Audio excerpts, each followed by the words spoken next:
Question लिखिया A plus B मीनस A is brother of B। कहता जदों क्वेश्चन विच दो अल्फाबेट्स दे विचकार प्लस दा साइन आया तो उत्थे मतलब होगा जिहड़ा पहला दूजे दा की है ब्रदर यानी कि भरा। A minus B मीनस A is mother of B। हुण इत्थे A ते B एक जनरल तुहानू एग्जाम्पल दिती है कि जिस क्वेश्चन विच दो रिश्तियां विच या दो नामां विच माइनस दा साइन होगा उत्थे मतलब होगा कि A जिहड़ा है वो B दी की है मां है मदर। अगे A multiply B मीनस A is sister of B।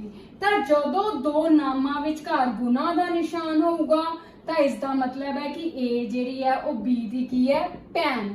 ठीक है जी। हुण क्वेश्चन की है which of the following means A is maternal uncle of B। Options दित्तियां हुई हैं। कहता इन्हां विचों किहड़ा संबंध है जिहड़ा आपां नूं दसदा हैगा कि A is maternal uncle of B, A B दा मामा है, किहड़े रिश्तियां तो बनदा है। तो आओ शुरू करिए। पहला मैं पहला देखदी हां। देखो पहला अपने को है पहली option A plus C plus B है। हुण A प्लस C पहला आ दो लईए प्लस दा मतलब की सी कि पहला दूजे दा की है भरा। तो A C दा की हो गया भरा हो गया ब्रो हो गया। ठीक है जी। उस तो बाद C B दा की हो गया फिर विच प्लस है प्लस दा मतलब भरा है C B दा भी की हो गया भरा। तो फिर ये तीनों की हो गए भरा हो गए। तो इथों A B दा मामा नहीं बनिया A B दा भरा बनिया। तो फिर पहली ऑप्शन इनका आंसर नहीं है। आपां दसने कि इन्हां चों किहड़ी ऑप्शन है जिहड़ी कहंदी है कि A B दा मामा है मैटरनल अंकल दा मतलब की हुंदा है मामा।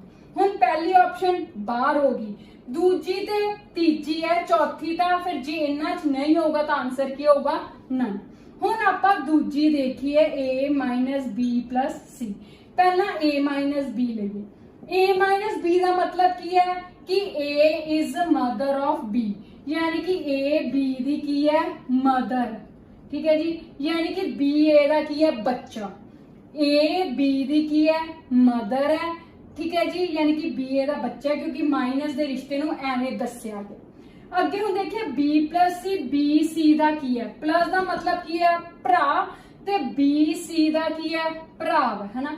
हुण आपां A ते B दा रिश्ता दसना है ते इत्थे तां साफ ही पता है कि A B दी मां है A B दी मामा नहीं होया तो A भी ऑप्शन गलत होगी। हुण तीजी option A plus C minus B आ देखिए। हुण देखो तीजी option A plus C minus B। पहला A प्लस C दा देखिए प्लस दा मतलब कि पहला दूजे दा की है भरा यानी कि A C दा की हो गया ब्रो हो गया भरा।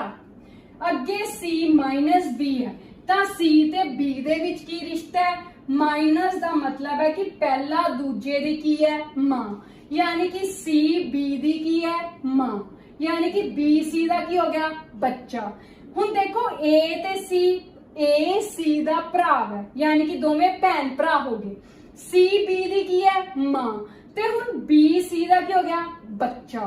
तो B लई मां दा भरा मामा ही होया तो इसका मतलब A B दा की हो गया मामा क्योंकि C मां है मां दा भरा A मामा होया। तो फिर आ रिश्ता आंसर अपना बिल्कुल सही है C ऑप्शन जिथे आपां नूं दस रहा है कि A B दा की है मामा। तो A B दा मामा वाली गल किहड़े रिश्तियां तो पता चल रही है A plus C minus B option number C। ठीक है जी।